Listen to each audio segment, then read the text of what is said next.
우리 창세기 2장 7절 한 목소리를 읽겠습니다. 여호와 하나님이 땅의 흙으로 사람을 지으시고 생기를 그 코에 불어넣으시니 사람이 생명이 되니라. 아멘.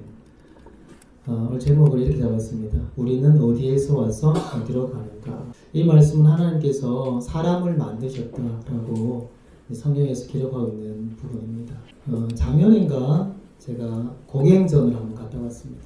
물론 이제 고갱이 크리스찬은 아닌데 이 그림이 고갱의 대표작이라고 하고 또 제목이 인상적이어서 준비를 해봤습니다. 제목이 우리는 어디에서 왔는가? 우리는 누구인가? 우리는 어디로 갈 것인가? 제가 아는 그림 제목 중에 제일 긴 제목 같아요. 그래서 이 그림은 오른쪽에서부터 왼쪽으로 이렇게 읽는답니다. 아기가 보이죠? 그래서 우리는 어디에서 왔나? 출생부터.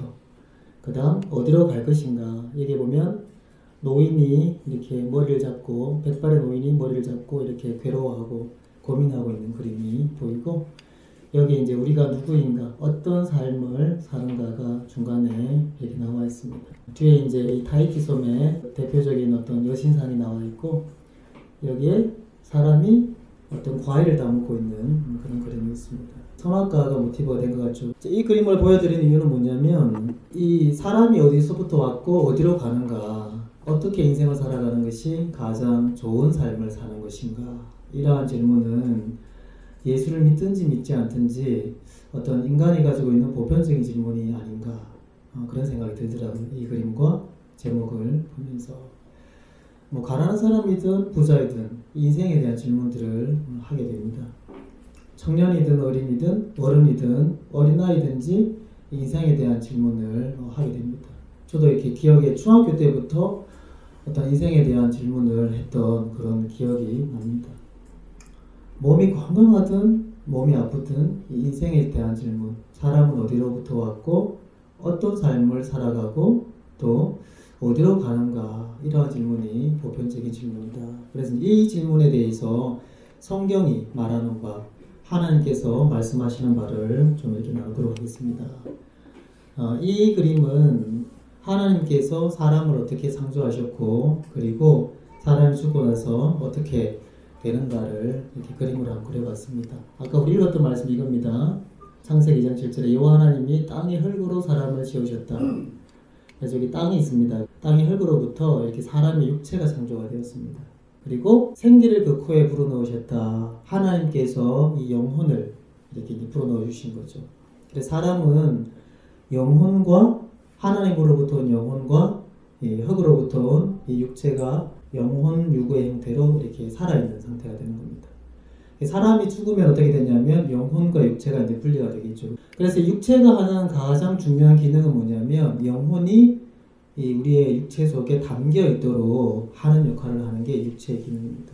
그래서 사람의 몸이 이렇게 이제 노쇠하거나 또 다치거나 심각하게 이렇게 사고가 나게 되면 이제 말하자면 그릇이 깨어지게 되는 거죠. 물그릇이 깨어지게 되면 그 안에 담겨있는 물은 이게 새어져 나가게 되는 거죠. 그와 같이 사람의 육체가 깨어지게 되면 혹은 이렇게 노쇠하게 되면 이제 그것이 영혼을 더 이상 담지 못하게 된다.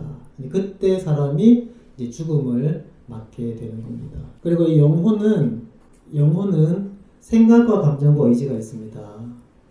우리가 보편적으로 생각이 있고 우리가 느끼는 감정이 있고 또 어떤 의지가 있습니다. 저걸 내가 돈을 벌어야지 하는 거 이런 의지가 있습니다. 근데 동시에 어떤 게 있냐면 이 세상이 끝이 아닌 것 같다 이런 느낌도 우리가 받아요. 뭔가 다른 게 있는 것 같다. 내가 돈이 없어서 가난한데 열심히 일을 해서 돈을 벌었습니다. 그리고 돈을 이제 조금 벌었습니다. 먹고 살만해요. 근데 사람이 그걸로 만족이 되지 않지 않습니까? 돈을 한번 벌어본 사람들은 그런 걸 경험을 하죠. 내가 집이 없는데 이제 집을 어떻게든지 마련해야지. 집을 마련했습니다. 좋은 집을. 근데 사람이 그걸로 만족이 안 돼요. 뭔가 또 다른 것들을 자꾸 추구하게 되는 게 이게 이제 사람입니다. 그래서 사람은 어떤 영적인 존재에 대한 어떤 갈급함, 영교라고 영적인 존재와의 교통, 교제 이렇게 부릅니다. 뭔가 신이 있는 것 같다. 이렇게 또 직관, 인생의 어떤 허무 이게 다가 아닌 것 같다. 그다음 양심, 어떠한 내가 불편한 일을 하거나 죄를 지었을 때 내 마음이 불편한 것을 경험합니다. 이게 우리가 이제 짐승과 다른 부분들인 거죠. 그 개가 그 친구 뼈다귀 그죠? 땅에 방 얻어놓은 거 훔쳐 먹었는데 양심에 괴로워하고 다음에 2배로 갚아줘야 되겠다. 이렇게 이제 생각하지 않잖아요. 양심이 없는 거죠. 인생이 허무함에 대해서 생각지 않고.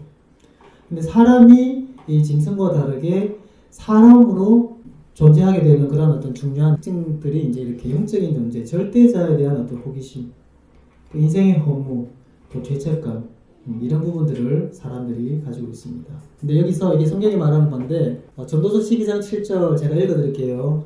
흙은 여전히 땅으로 돌아가고 죽고 났습니다. 영은 그것을 주신 하나님께로 돌아가기 전에 기억하라. 이제 중요한 이제 포인트는 뭐냐면, 죽기 전에, 이게 이제 포인트입니다. 자, 보세요. 땅의 흙으로부터 육체가 왔습니다. 그래서 우리가 사람이 죽으면 화장을 하거나 매장을 하죠. 그러면 이제 일정 시간이 지나게 되면 다시 사람의 몸이 썩어서 이제 흙으로 돌아가는 것을 우리가 이제 이건 경험할 수 있습니다. 이까지는 증명이 됩니다. 근데 이제 문제는 뭐냐면 이 부분입니다. 사람의 영혼이 하나님께로부터 왔는데 죽고 나서 어디로 가는지, 이건 이제 우리가 경험을 못하는 거예요. 살아서는. 이런 딜레마가 생기게 되는 거죠. 성경의 말씀이 여기까지는 사실인 건 알겠다. 근데 영혼이 죽고 나서 천국도 있고 지옥도 있다고 하는데 어디로 가는지에 대해서 내가 미리 지금 살아있을 때 그것을 확인하게 되면 내가 예수도 믿고 하나님 뜻대로 인생을 살아가고 나중에 죽어서 천국도 가겠다. 근데 문제는 뭐냐면 이 세상 살아있을 때는 이게 증명을 할 수가 없는 거예요. 그리고 천국이 있다 지옥이 있다 죽어봐야 알다 이런 말씀 하시잖아요 사람들이. 근데 죽고 나면 이제 늦은 거죠. 천국이 있네, 지옥이 있네, 진짜 하나님이 있네. 근데 이제 늦은 거죠. 그래서 보시면 흙은 땅으로 돌아가고 영은 그것을 주신 하나님께로 돌아가기 전에, 죽기 전에 기억하라. 이렇게 이제 성경이 말하는 거죠. 그러면 이제 아까 딜레마가 있다고 그랬죠. 살아서는 이 천국 지옥이나 하나님 살아계신 것에 대해서 증명을 못해요. 그 다음 죽고 나서는 확인이 됩니다. 뭔가가 있구나. 혹은 기독교 가짜네? 뭐 이런 것도 확인이 되겠죠. 그죠? 진짜 없다면.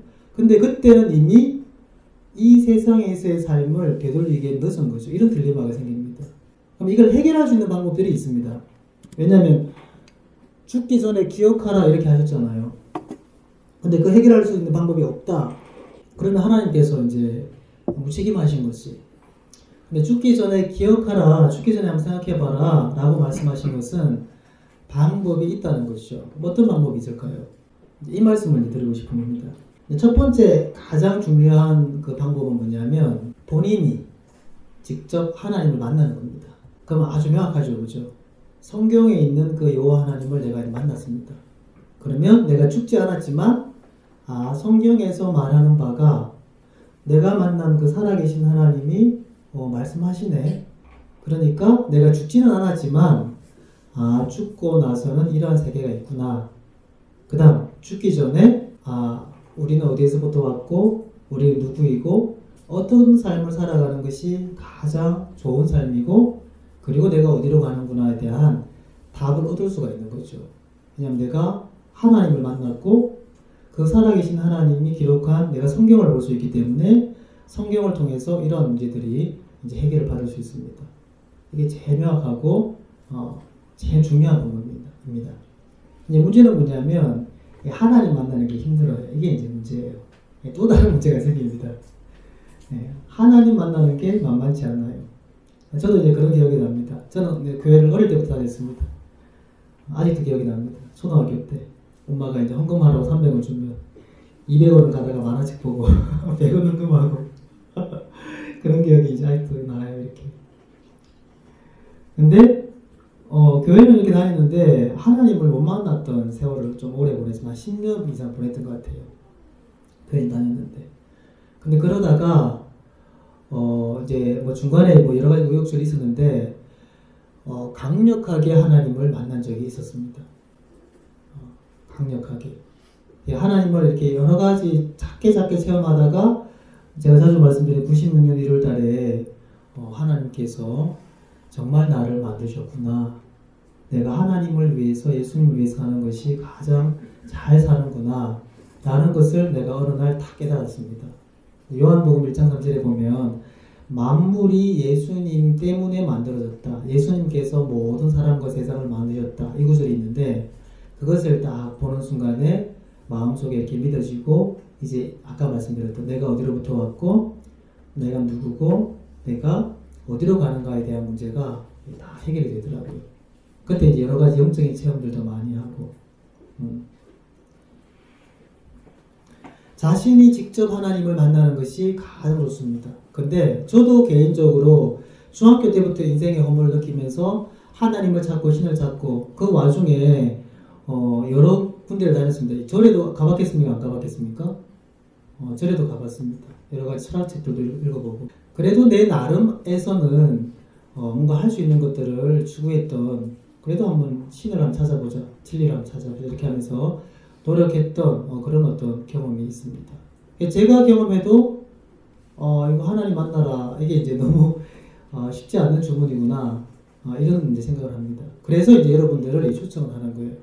그러면 이제 하나님을 만나면 이제 해결이 되는데 문제는 뭐냐면 하나님 만나는 게 쉽지 않고 그리고 하나님을 좀 만날 수 있는 방법이 있더라는 거죠. 하나님께 뭔가 접근할 수 있는 방법이 있더라는 거죠.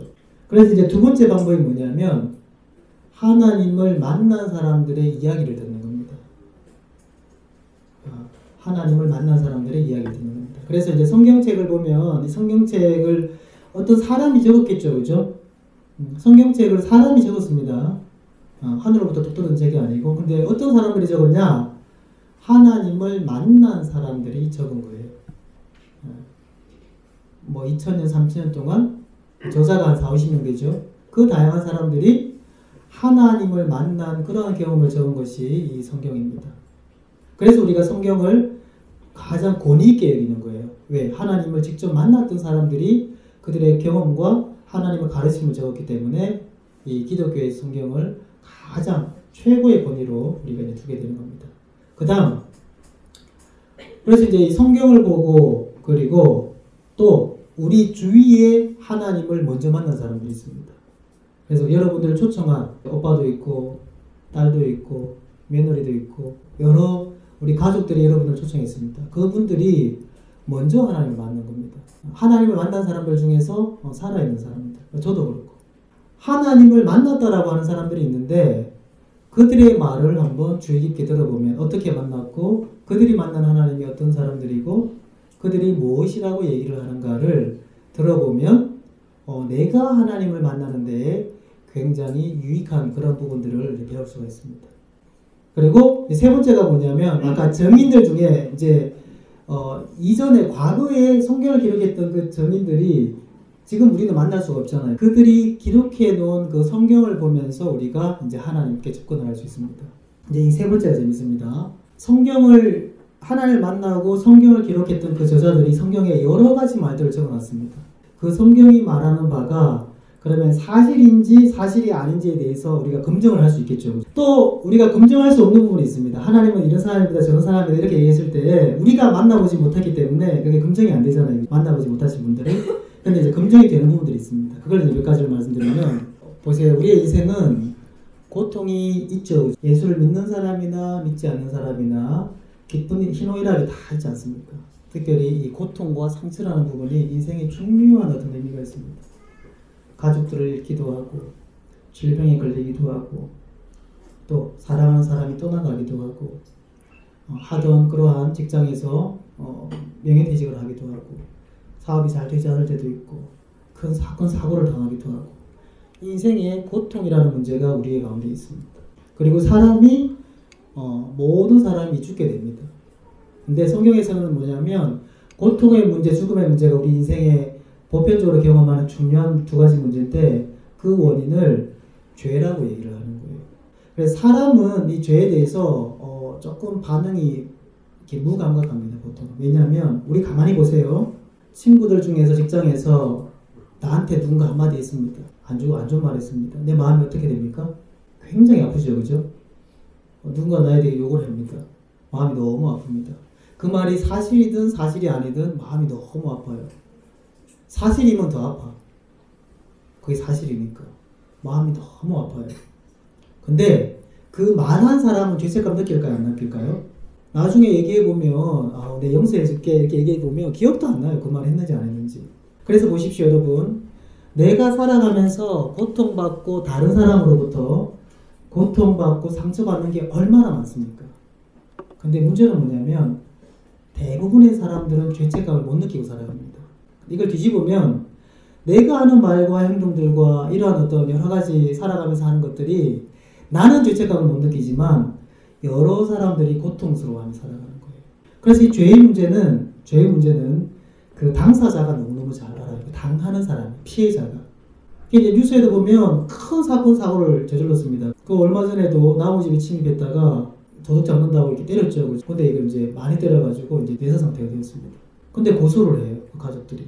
이게 못 느끼는 거예요. 죄책감이라는 걸. 자기가 받는 그 아픔과 자기가 받는 그 상처와 자기가 받는 그 고통만 느끼는 거예요. 이게 사람이라는 거죠. 그래서 하나님께서는 이걸 다 아시니까. 왜냐하면 하나님께서는 가해자도 많으시고 피해자도 많으시고. 그래서 사람이 죄를 지을 때 이 사람에게도 죄를 짓는 거지만 동시에 이 사람을 만드신 하나님께도 죄를 짓는 겁니다. 그래서 죄를 지을 때는 항상 두 가지로 같이 풀어야 되거든요. 하나님께도 회개해야 되고 그 사람에게도 용서를 구하고 배상하고 보상을 해야지만 이게 이제 해결되는 거예요. 양쪽으로. 그래서 이 죄의 문제에 대해서 하나님께서 심각하게 보시고 이 죄 때문에 이 세상이 이렇게 살기가 힘들게 되는 고통이 가득한 그리고 마지막에는 죽음에 이르는 그러한 어떤 원인이다 이렇게 말씀을 합니다. 하나님께서. 한번 보십시오. 세상이 그렇게 돌아가는지 그렇게 돌아가지 않는지. 내가 고통당하는 게 왜 그렇습니까? 다른 사람들의 죄 때문에 그렇잖아요. 그게 많이 있지 않습니까? 혹은 자신의 죄 때문이라든지.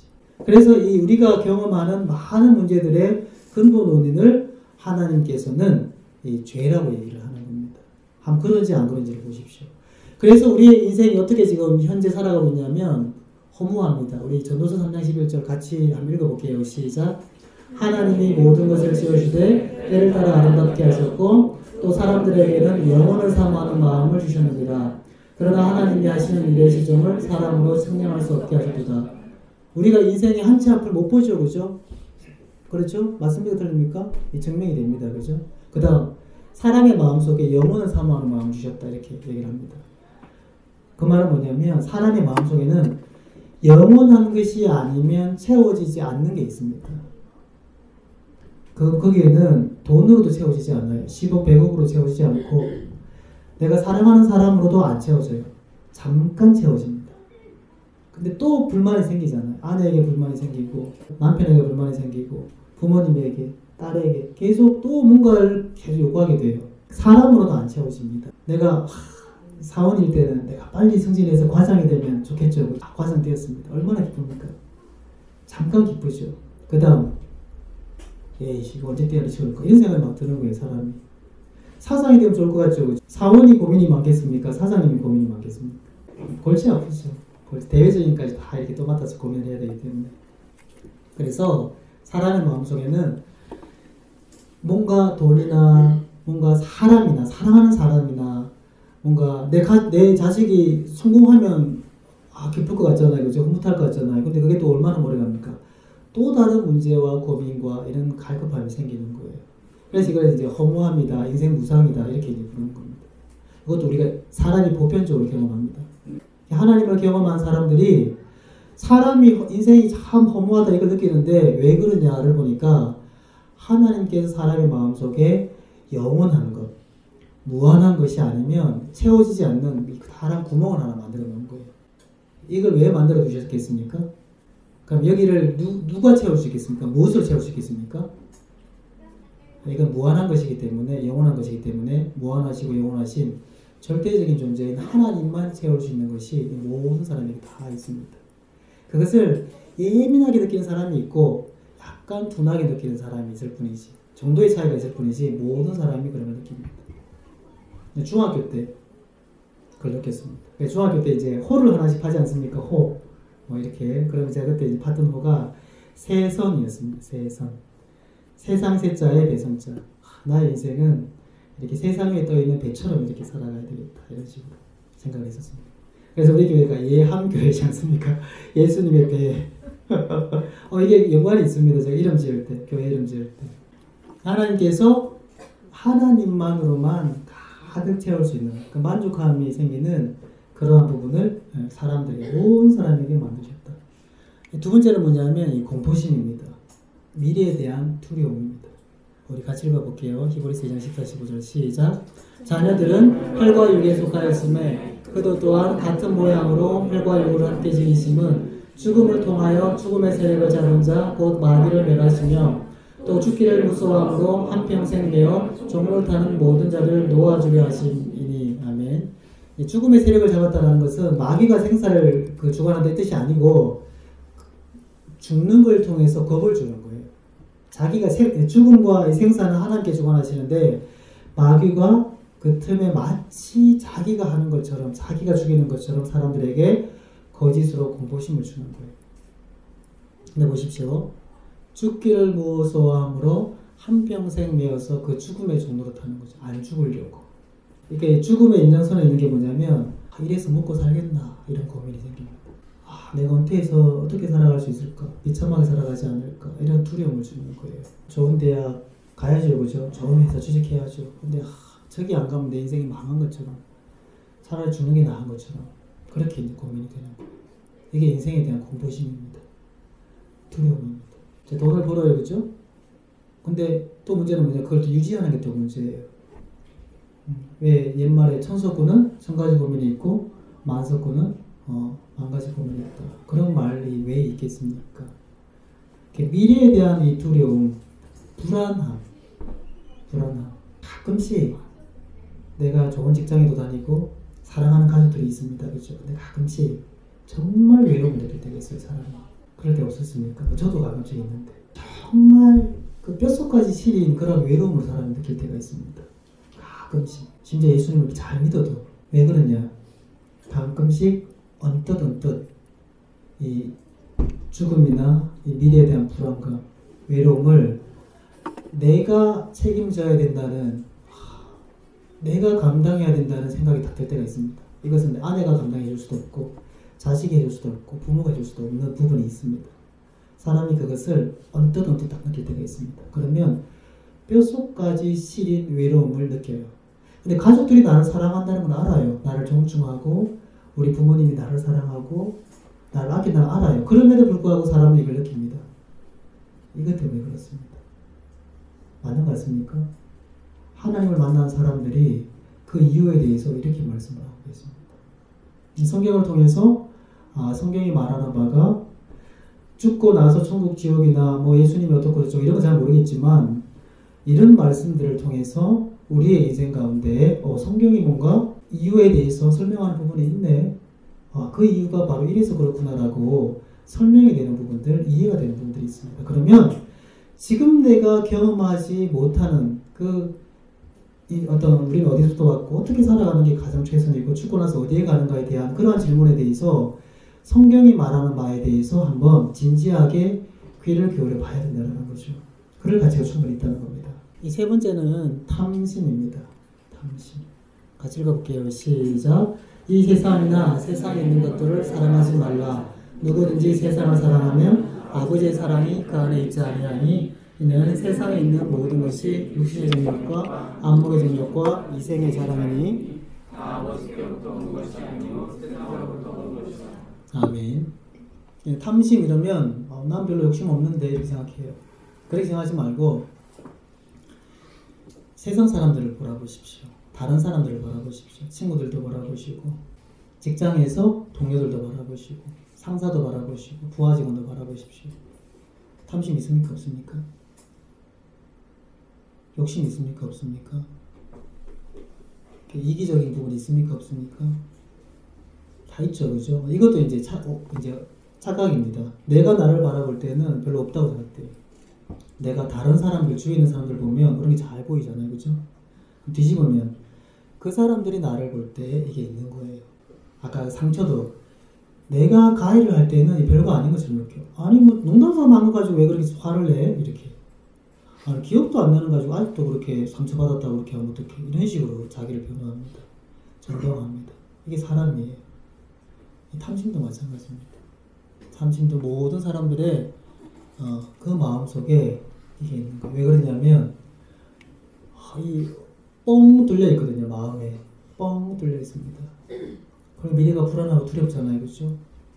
뼛속까지 실은 그 외로움을 느끼잖아요. 그러니까 어떻게 그걸 채우겠습니까? 뭔가로 채우는 거예요. 뭔가로. 이게 이제 탐심의 형태로 사람에게 나타나게 되는 겁니다.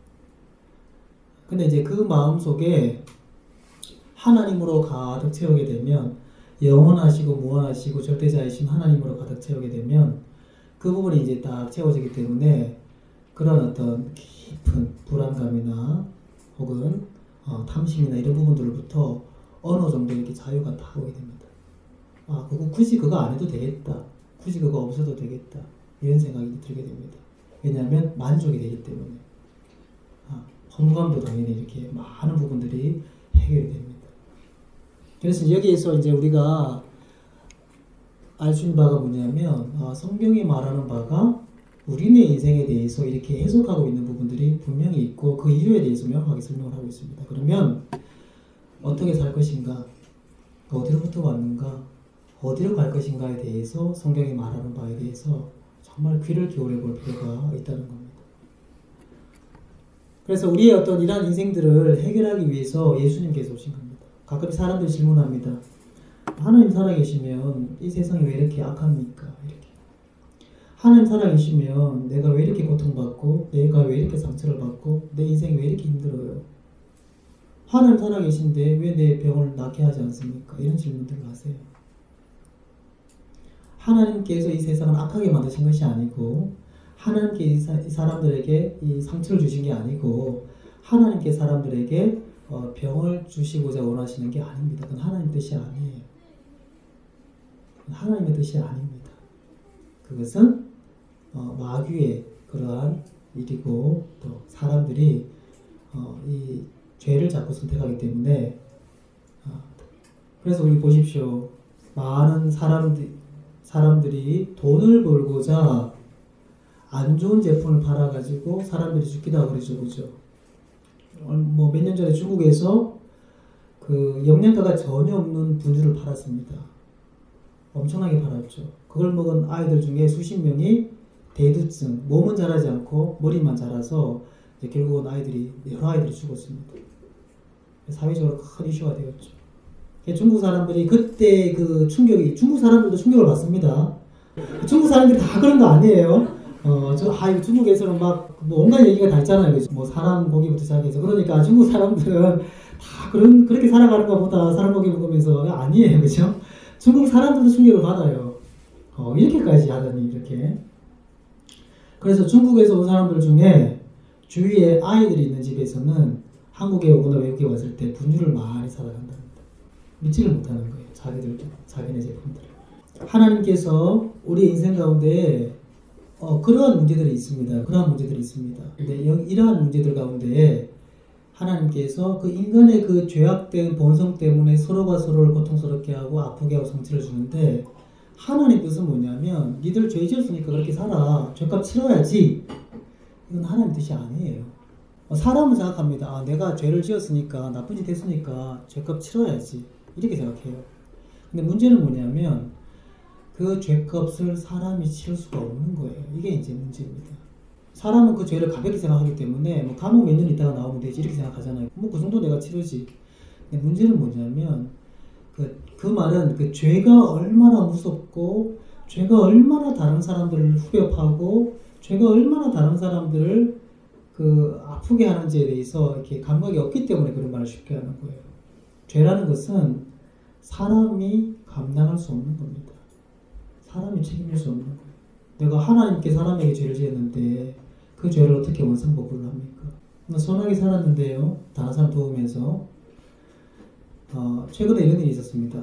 사람이 어떤 잘못을 할 때 70년을, 60년을, 50년을 너무너무 착하게 살았습니다. 깨끗하게 살았어요. 사람을 도우며 살았어요. 근데 내가 이걸 훔쳤어. 그러면 이 훔친 것에 대해서 70년 살아온 게, 50년 살아온 게 무마가 됩니까? 아니면 이 훔친 것에 대해서는 따로 벌을 받게 됩니까?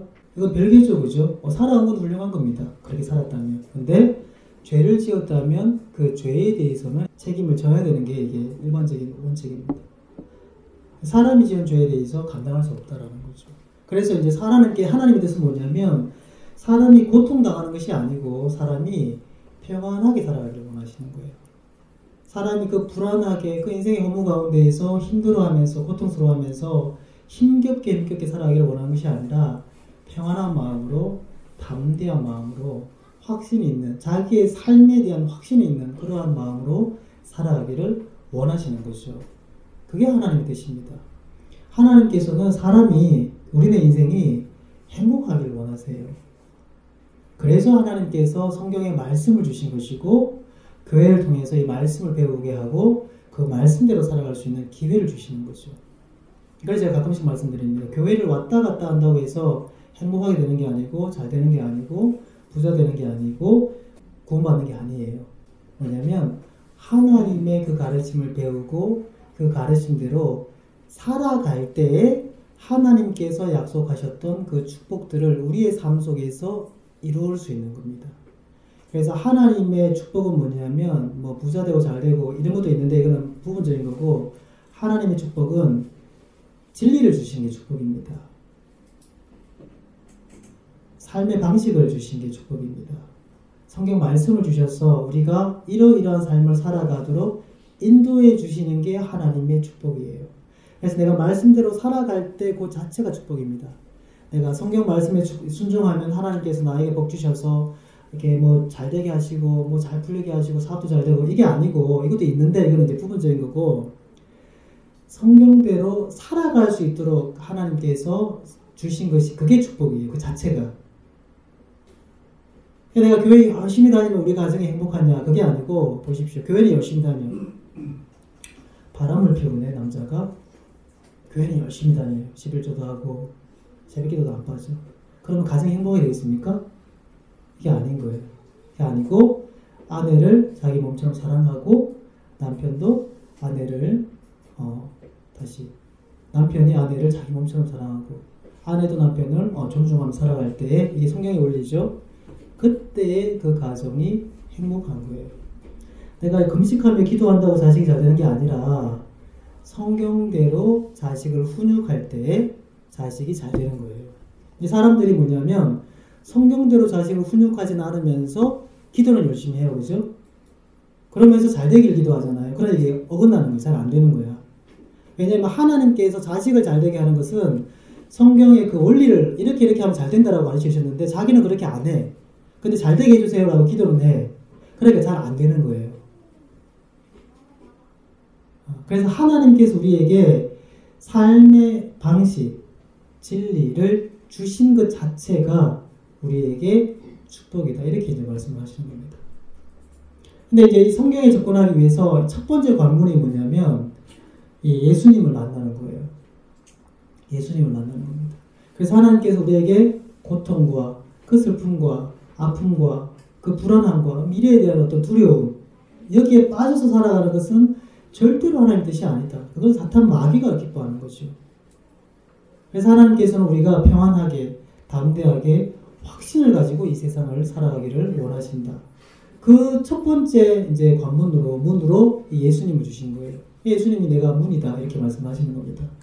요한복음 3장 16절 읽어보겠습니다. 시작. 하나님이 세상을 이처럼 사랑하사 독생자를 주셨으니 이는 그를 믿는 자마다 영생을 얻게 하려 하심이라. 아멘. 여기 하나님이 세상을 이 세상에다가 우리 자기 이름을 넣어서 그죠? 자기 이름을 넣어서 이거 오랜만에 보네.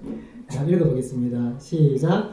하나님이 하령이를 이처럼 사랑하사 독생자를 주셨으니 이는 그를 믿는 자마다 멸망하지 않고 영생을 얻게 하려 하심이라. 아멘. 이게 하나님의 뜻이에요. 하나님께서 우리 한 사람 한 사람을 사랑하십니다. 그래서 아까 말씀드린 죄와 고통과 죽음의 문제, 그 허무함과 공포심과 두려움과 탐심의 문제를 해결해 주시기 위해서 예수님께서 오신 거예요. 하나님 세상이 왜 이래요? 힘들어 죽겠어요. 그래서 그 문제를 해결하기 위해서 하나님께서 하나님의 아들이신 예수님을 이 땅에 보내셨다는 거죠. 그럼 하나님 왜 이래요? 이게 아니고 예수님을 믿게 되면 이게 이제 왜 이런지가 이해가 되고 내가 그렇게 살아가지 않으려면 이렇게 살아가면 되고, 내가 그 가운데 다른 사람을 이렇게 도우면서 살아가면 되겠구나라는 것이 이제 나오게 되는 거죠. 그럼 더 이상 하나님, 내가 왜 이래요? 내 인생 왜 이래요? 세상 왜 이래요? 이렇게 얘기할 필요가 없는 거예요. 해결책을 주셨으니까. 그 해결책이 예수 그리스도이십니다. 그래서 우리가 자꾸 예수님 이런 얘기를 하는 거예요. 예수님을 만나면 이제 해결되기 시작합니다. 그래서 이 예수님을 믿는 자마다 멸망하지 않고, 말씀드렸던 것처럼 죄와 고통과 죽음의 문제, 이 세상 살아가면서 허무함과 그 공포심, 탐심, 두려움, 불안함 가운데에 멸망하지 않고 이 영생을 얻도록 우리 예수님을 우리에게 주신 겁니다. 사람은 어떤 사람이냐? 죄인이고 죽음으로 고통받다가 죽게 되는 그러한 게 이 사람이라고 성경은 말씀하십니다. 그리고 하나님께서 하시는 일은 뭐냐? 그 문제를 해결하고자 해결사 예수 그리스도를 이 땅에 보내신 겁니다. 해결이 되는 겁니다.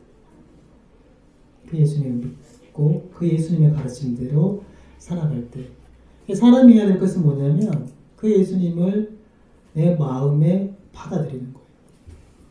그래서 보세요. 이게 뭐냐? 이제 남자가 여자에게 구애를 합니다. 그죠? 막 꽃도 주고 맛있는 거 사주고 이렇게 합니다. 그죠? 그러면 처음에는 왜 이러세요? 이러잖아. 근데 이거 좀 이렇게 그 사람이 따뜻하게 자상하게 이렇게 계속 먹을 것도 사주고 선물도 주고 반지도 주고 목걸이도 주고 그죠? 재밌는 데 데려다 주고 그러면 마음이 열려요. 그래서 그 사람을 내 마음에 이렇게 받아들여지게 돼요. 이게 영접입니다. 그래서 이제 영접은 뭐냐면 주님 내 마음속에 와주세요. 이게 영접이 아니고 예수님이 어떤 분인지를 알아야 돼요. 조금 이제 배우는 과정이 조금 필요합니다. 그분이 누군지 알아야 이제 받아들이지 말든지 하지. 처음 보는 남자가 와가지고 나랑 결혼해다오 그러면 결혼할 수 있는 사람이 거의 없잖아요. 그 남자가 어떤 사람인지 나에게 어떻게 대해주는지 이걸 알아야지 이게 이제 마음에 받아들여지는 거예요. 마음을 여는 거예요. 그 남자한테 혹은 그 여자한테. 이게 영접입니다. 그 사람한테 마음을 주는 거예요. 그럼 어떻습니까? 자꾸 그 사람이 생각이 나는 거예요. 이제 마음이 거기 있으니까. 내 마음속에 그 사람이 있으니까. 이게 영접입니다. 그랬을 때 우리가 이러한 어떤 인생의 여러 가지 문제들로부터 해결의 방법들, 극복의 방법들이 이 성경 말씀 가운데 생기게 되고 우리의 인생이 그 하나님께 주신 축복 가운데 살아갈 수 있는 겁니다. 이 말씀의 결론을 말씀드리겠습니다. 우리가 이 세상에 살아있을 때 확인할 수 있는 게 있습니다. 이런 부분들 확인됩니다. 이런 부분들 확인됩니다. 말씀 진짜 맞네. 확인할 수 없는 부분들이 있습니다. 죽어서 어떻게 되고 이런 부분들 확인이 안 됩니다. 근데 죽기 전에 이것을 생각하고 기억하고 확인을 해야 되는 거예요. 이게 죽으면 이미 늦었기 때문에. 그래서 해결할 수 있는 첫 번째 방법, 하나님을 만나셔야 됩니다. 근데 그 하나님을 내가 지금 만나는 게 이게 그죠 없잖아요. 바다에서 하나님 만나주세요 그러면 딱 나타납니까? 그죠? 저 뒤에 구름이 다 껴있는데 빛이 쫙 비쳐 십자가 형태로 이렇게 만나는 겁니까? 이게 아니잖아요. 이렇게 만나듯이 만나요. 만나듯이 만납니다. 만나면 압니다. 사랑을 한 번도 안 해본 아가씨한테 지금 막 뜨겁게 사랑하고 있는 사람이 그 사랑을 말로 설명해요. 설명이 안 되죠. 그죠? 너도 사랑에 빠져보면 안다. 이게 정답이죠. 근데 그게 이제 과정에 시간이 걸리고 힘들기 때문에 중간 과정이 있습니다. 살아있는 증인들의 말을 주의 깊게 한번 들어보십시오. 가족들의 말, 친구들의 말을 한번 주의 깊게 들어보십시오. 그리고 이미 우리의 앞세대 수천 년 동안 하나님을 경험한 사람들이 기록했던 이 성경 말씀을 한번 주의 깊게 보십시오. 과연 성경 말씀대로 우리의 삶이 그렇게 돌아가나 안 돌아가나. 그렇다면 우리가 죽고서야 확인될 수 있는 이러한 부분들에 대해서 죽기 전에 확인할 수 있는 그러한 기회가 주어질 것입니다. 하나님을 꼭 만나시길 축복합니다. 살아계신 예수 그리스도를 꼭 만나시길 축복합니다. 그래서 우리의 인생이 더 이상 감당할 수 없는 허무감과 감당할 수 없는 그러한 두려움과 그러한 탐심으로부터 벗어나서 평안하게 또 담대하게 더 이상 잘할 수 없다라는 확신을 가지고 살아가시기를 축복합니다. 네, 기도하시겠습니다.